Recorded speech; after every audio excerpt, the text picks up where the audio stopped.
अच्छा, एक टर्म आ रही है यहाँ पे UNFCCC, जिसका नाम है संयुक्त राष्ट्र जलवायु परिवर्तन रूपरेखा सम्मेलन। रूपरेखा क्या होती है? जैसे फॉर एग्जांपल आप कोई कुकिंग कर रहे हो या फिर आप सिलाई कर रहे हो, आप किसी से पूछेंगे कि कैसे करना है तो वो उसकी रूपरेखा बताएगा कि you should have such instruments और आपको ऐसे ऐसे इसको करना है। उसको क्या बोलते हैं? रूपरेखा। तो यहाँ पे लिखा है संयुक्त राष्ट्र जलवायु परिवर्तन रूपरेखा सम्मेलन। सम्मेलन का मतलब क्या है कि एक जगह पे जाके जब लोग इकट्ठा होते हैं, आपसी बातचीत करते हैं किसी समस्या के समाधान के लिए, उसको सम्मेलन बोलते हैं। रूपरेखा क्या है कि किसी काम को करने का जो तरीका बताया जाता है उसको रूपरेखा बोलते हैं। ऊपर ऊपर का तरीका होता है। संयुक्त राष्ट्र क्या है? संयुक्त राष्ट्र संघ ये दुनिया का एक संगठन है। दुनिया के अंदर जितने भी देश हैं उन सभी देशों का एक संगठन है, क्योंकि दुनिया की अपनी विश्व सरकार तो है नहीं। आपने सुना है एक देश की सरकार तो आपने सुनी है, परंतु आपने कभी विश्व सरकार सुनी है? नहीं सुनी है हमने कभी भी। तो अब आप ये कल्पना कीजिए कि जब दो देश आपस में लड़ते हैं तो उसका समाधान कौन करेगा? फॉर एग्जाम्पल, रे के अंदर दो गुट आपस में लड़ पड़ते हैं तो उसके लिए पुलिस आएगी, समाधान करवाएगी। तो क्या है? हमारे पास एक इंस्ट्रूमेंट्स है, क्योंकि राज्य के पास प्रभुसत्ता है, राज्य की अपनी पुलिस है।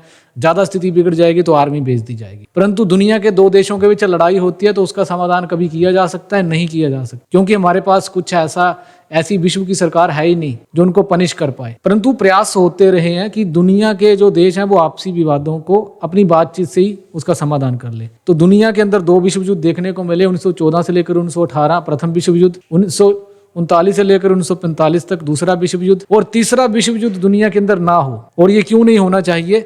क्योंकि लड़ाइयों में बहुत सारे लोग मारे जाते हैं। विश्व युद्ध नाम क्यों दिया गया? वो इसलिए दिया गया क्योंकि इसमें बहुत बड़े स्तर पे लोग मारे गए थे और बहुत सारे देश इसमें शामिल थे। दुनिया के अंदर तीसरी लड़ाई ना हो तो इसके लिए एक संगठन बनाया गया, विच इज कॉल्ड संयुक्त राष्ट्र संघ। तो एक वर्ड लिखा है संयुक्त राष्ट्र जलवायु परिवर्तन रूपरेखा सम्मेलन, कि संयुक्त राष्ट्र के द्वारा एक सम्मेलन बुलाया गया। जलवायु परिवर्तन क्या है? दो टर्म में आती है। एक आता है मौसम, जो दिन प्रतिदिन बदलता रहता है। हम बोलेंगे आज का मौसम कैसा है, वो बोलेंगे आज ठंड है, फिर हम बोलेंगे आज बड़ी गर्मी है। मौसम का मतलब ये है कि दिन प्रतिदिन बदलता रहता है और एक दिन में भी कभी कभार ये बदलता रहता है। जैसे सुबह आपको बहुत सारी धुंध देखने को मिली, ठंड देखने को मिली, और दोपहर को धूप पड़ गई तो आपने बोला कि गर्मी हो गई, तो हम कह देते हैं कि सनी डे है। फिर हमने फोरकास्ट के लिए हम जो एप्स यूज करते हैं कि आज बारिश होने वाली है या नहीं होने वाली है, तो उसमें लिखा होता है cloudy, today is cloudy, Sunny, ऐसे। फिर उसमें आएगा कहीं बादल आपको दिखेंगे, तो क्या है? वो मौसम है। तो मौसम जो है वो दिन प्रतिदिन बदलता रहता है। दूसरा वर्ड है जलवायु। जलवायु का मतलब यह है कि किसी एक जगह पे लंबे अंतराल तक किसी एक पर्टिकुलर सीजन में जो मौसम रहता है, जो टेम्परेचर रहता है, वो एक समान रहता है। उसी को क्या बोलते हैं? जलवायु। मान लीजिए कि 15 डिग्री से 10 डिग्री के बीच रे के अंदर का टेम्परेचर रहता है, तो हम क्या बोलेंगे कि रे के अंदर का जो जलवायु है वो कैसी है? 10 से 15 डिग्री के बीच। परंतु उसमें थोड़ा सा भी परिवर्तन होता है तो उसको हम क्या बोलेंगे? जलवायु परिवर्तन। तो ये जलवायु परिवर्तन क्यों हो रहा है? उस दिन मैंने आपको बताया था इसका मेन कारण क्या है? Green house gases. Green house gases कौन सी है? जो पृथ्वी के तापमान को गर्म करती है, जैसे कार्बन डाइऑक्साइड होगी, मीथेन होगी। और ये कहां से निकलती है? इंडस्ट्रीज से निकलती है, जो गाड़ियां चलाते हैं उससे निकलती। तो जब से इंडस्ट्रियलाइजेशन आया दुनिया के अंदर, जब से औद्योगिकृत दुनिया होना शुरू हुई है, जैसे जैसे हम प्रगति के मार्ग में आगे बढ़े हैं तो समस्याएं भी देखने को मिली है। और एक बड़ी समस्या क्या देखने को मिली है? जलवायु परिवर्तन। ये जलवायु परिवर्तन का ही परिणाम है कि पहले हम देखते होंगे कि गर्मियों के समय उतनी गर्मी नहीं हुआ करती थी। आज के टाइम में गर्मी का स्तर बहुत ज्यादा बढ़ गया है, और गर्मी इतनी बढ़ गई है कि हम घर से बाहर निकलने के लिए भी कतराते हैं गर्मियों वाले दिन, जिसको हीट वेव बोलते हैं। आज के टाइम में इस इलाके में भी हीट वेव का प्रकोप देखने को मिला है। हीट वेव का मतलब यह है कि गर्मी इतनी बढ़ जाएगी कि हवाएं भी गर्म चलना शुरू हो जाएंगी, तो फिर आप घर से बाहर ही नहीं निकल पाएंगे। वो जो हवा आपके फेस से टकराएगी वो इतनी गर्म होगी कि आपका फेस भी जलना शुरू हो जाएगा। तो हम अवॉइड करेंगे घर से बाहर निकलना, या तो हम अपने मुंह को, अपने चेहरे को पूरे तरीके से ढक के निकलेंगे। उसमें भी बहुत सारे लोग मरना अब शुरू हो गए, और भी बहुत सारी समस्याएं शुरू हो गई। जैसे हिमालय की बर्फ है वो पिघलती जा रही है, और नदियों का जो स्तर है वह भी बढ़ता जा रहा है, और नदियां अल्टीमेटली समुद्रों में जाती है तो समुद्रों का जो स्तर है वो भी बढ़ता जा रहा है, और समुद्रों के किनारे रहने वाले लोग डूबते जा रहे हैं, जिसके कारण उनको वहां से भाग के दूसरी जगह पे जाना पड़ता है। तो जलवायु परिवर्तन की एक समस्या देखने को मिली है, और इसी समस्या के समाधान के लिए पूरी दुनिया के लोग इकट्ठा होना शुरू होते हैं, क्योंकि कोई भी जलवायु से संबंधित या पर्यावरण से संबंधित कोई भी मैटर किसी एक जगह तक सीमित नहीं रह सकता। अब एक वर्ड यूज करते हैं हम, वातावरण, एटमॉस्फेयर। हमारी पृथ्वी में तीन स्फीयर देखने को मिलते हैं, atmosphere, hydrosphere and lithosphere.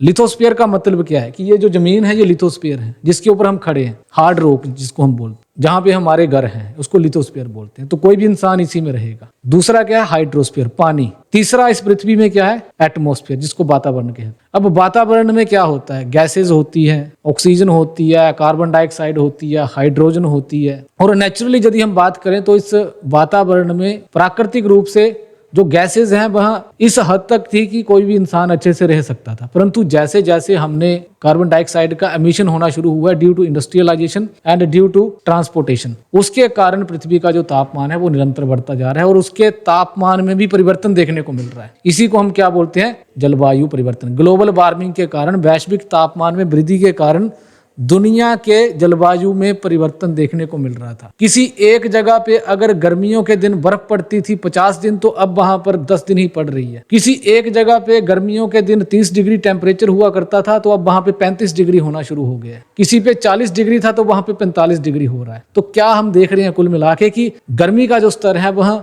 Her domain में हमें देखने को मिलता है। शिमला जैसी जगह पे जहां पर बर्फ कई बार पड़ जाती थी जनवरी के मंथ में, अब तो जनवरी के मंथ में भी हमें बर्फ देखने को नहीं मिलती है। तो क्या है? गर्मी का प्रकोप वहां पे भी देखने को मिला है। तो कुछ लोग कह सकते हैं कि इससे फर्क ही क्या पड़ रहा है, पर बहुत सारा फर्क इससे पड़ता है। हमारे जलवायु में परिवर्तन होने से बहुत सारी समस्याएं देखने को मिलती हैं और वो समस्या हमें दिख तो रही है। एक समस्या तो हमने देख ही ली गर्मियों के दिनों में। दूसरा, जो समुद्र के किनारे लोग रह रहे हैं वो डूब रहे हैं और ऐसी रिपोर्ट्स आ रही हैं कि आने वाले समय में समुद्र के किनारे रहने वाले बहुत सारे लोग डूबने वाले हैं। इसके अलावा जो साइक्लोन है उसकी तीव्रता में भी बहुत सारी वृद्धि देखने को मिली है। और जब जमीन का स्तर पानी में चला जाएगा तो जो साइक्लोन है, जो ट्रॉपिकल साइक्लोन है पर्टिकुलरली, अब बहुत ज्यादा डैमेज हमारी जो ट्रॉपिकल रीजन है उसको करेंगे। हिमालय की बर्फ पिघल जाएगी and there are multiple problems due to climate change. तो इसी प्रॉब्लम को टैकल करने के लिए पूरी दुनिया के लोग इकट्ठे हुए, क्योंकि ये वातावरण की जो समस्या है वह एक देश की सीमा तक नहीं रहती है। जैसे आपने देखा कि पंजाब में पराली जला रहे हैं, प्रभाव देखने को मिल रहा है दिल्ली में। तो हम क्या कहेंगे कि पंजाब के लोग पराली जला रहे हैं तो सिर्फ इन्हीं को इसका दुष्परिणाम देखने को मिले? तो ऐसा हो सकता है? नहीं हो रहा। ऐसा हम चाहे भी तो नहीं हो रहा है, क्योंकि पंजाब से पराली जल रही है, प्रभाव देखने को मिल रहा है दिल्ली में। तो हम ये नहीं कह सकते कि अमेरिका के द्वारा जो कार्बन एमिशन किए गए हैं उसका प्रभाव सिर्फ अमेरिका में देखने को मिलेगा, या चीन के द्वारा जो कार्बन एमिशन किए जा रहे हैं उसका दुष्प्रभाव केवल चीन में ही देखने को मिलेगा। उसका प्रभाव इंडिया में भी देखने को मिलेगा और गरीब देशों में तो इसका ज्यादा प्रभाव देखने को मिलेगा। क्योंकि जब बाढ़ आती है, अब ड्यू टू क्लाइमेट चेंज बाढ़ भी बढ़ जाती है। अब बाढ़ आती है तो एक अमीर आदमी तो अच्छे होटल से अफोर्ड कर सकता है, वह कहीं भाग के किसी दूसरे देश में भी जा सकता है सिंपल सा वीजा लगवा के, परंतु गरीब आदमी तो वहीं पे फंसा रहता है। उसको अपने घर को छोड़कर वो झुग्गी झोंपड़ियों में आ जाता है। तो गरीब के ऊपर इसका बहुत बड़ा प्रभाव देखने को मिलता है। तो इसी समस्या को टैकल करने के लिए संयुक्त राष्ट्र जलवायु परिवर्तन रूपरेखा सम्मेलन की एक ऐसा फ्रेमवर्क बनाया गया कि आने वाले समय समय पे बैठकर सम्मेलन किए जाएंगे और इस इशू के ऊपर पूरी दुनिया के जितने भी जो लीडर हैं, जितने भी देश हैं, वो आपस में चर्चा करके इस समस्या के समाधान का प्रयास करेंगे। क्योंकि समस्या वैश्विक है, समस्या दुनिया की है, इसलिए इस समस्या का समाधान पूरी दुनिया को करना पड़ेगा। जैसे मान लीजिए इस इलाके में बाढ़ आई थी, तो हम क्या कहेंगे कि एक ही गांव की समस्या थी? वो बहुत सारे गांव की समस्या थी। इनफैक्ट वो गांव की समस्या नहीं थी, बल्कि पूरी तहसील की हम समस्या कह सकते हैं। तो पूरी तहसील को जब वो उससे प्रभावित हुई तो उसके बाद उसके समाधान के लिए पूरे तहसील के लोग भी इकट्ठे हुए। तो लाइकवाइज ये जो संयुक्त राष्ट्र जलवायु परिवर्तन रूपरेखा सम्मेलन UNFCCC एक रूपरेखा बनाई गई कि आने वाले समय समय पे विभिन्न देश आपस में बैठकर जलवायु परिवर्तन के इशू को डिस्कस करेंगे। अब ये United nation framework convention on climate change की शुरुआत कब से हुई थी? तो 1992 में ब्राजील के रियो डी जनेरियो, ब्राजील एक देश है, उसकी कैपिटल है रियो डी जनेरियो,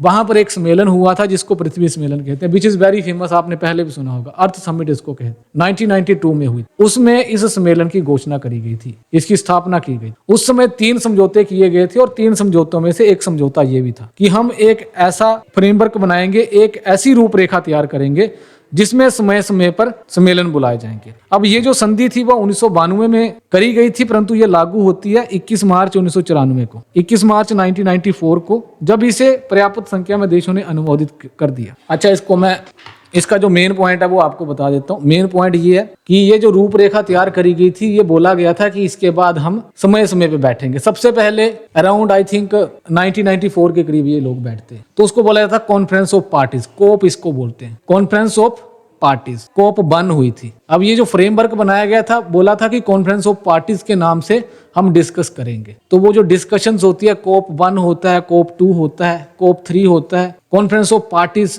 4 होता है, 5 होता है, 6 होता है।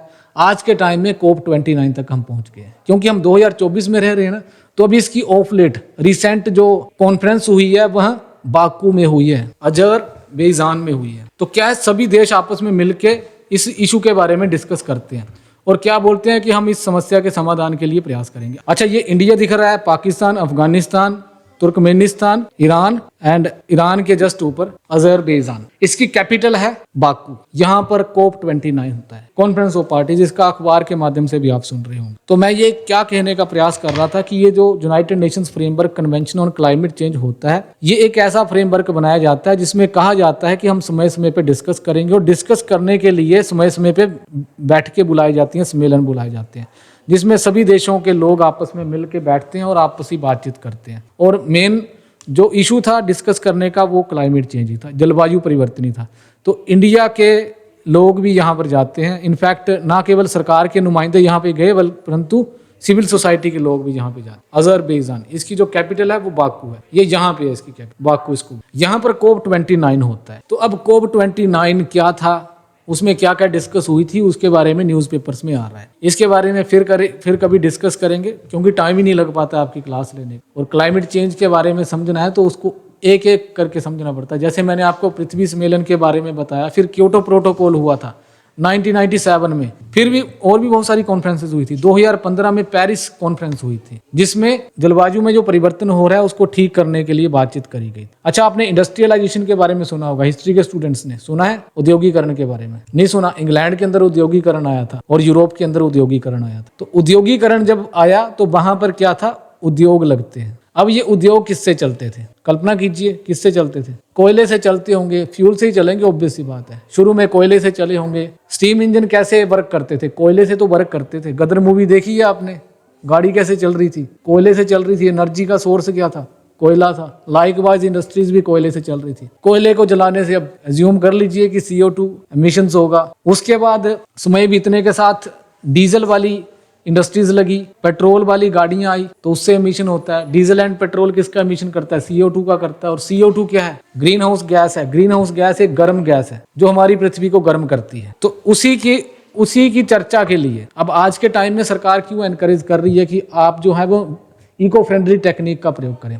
आपने सोलर पैनल देखे हैं? सोलर पैनल को क्यों प्रमोट किया जा रहा है? इलेक्ट्रिकल स्कूटी देखी है? क्यों प्रमोट किया जा रहा है? सरकार इसलिए प्रमोट कर रही है क्योंकि उससे CO2 का एमिशन नहीं होता। जो डीजल की गाड़ी हम यूज करते हैं, पेट्रोल की गाड़ी जो हम यूज करते हैं, उससे CO2 कार्बन डाइऑक्साइड का एमिशन होता है। तो उसको रोकने के लिए सरकारों के द्वारा प्रयास किए जाते हैं। अब सरकार ये प्रयास क्यों करती है? क्योंकि सरकारों ने वायदे किए हैं। जब बाकू जैसी जगह में इंडियन गवर्नमेंट जाएगी तो वो बोलेगी कि हम प्रयास कर रहे हैं इस प्रदूषण को, जलवायु परिवर्तन को कम करने का। तो दुनिया को दिखाने के लिए सरकारों को ये करना पड़ता है। हालांकि इसके ऊपर बहुत सारी लंबी लंबी डिबेट्स हैं। अब जब आप कभी इसके बारे में डिटेल से जानेंगे तो तब आपको इसके बारे में ज़्यादा पता चलेगा, पर ऊपर का जो पर्सपेक्टिव है वो मैंने आपको बता दी है।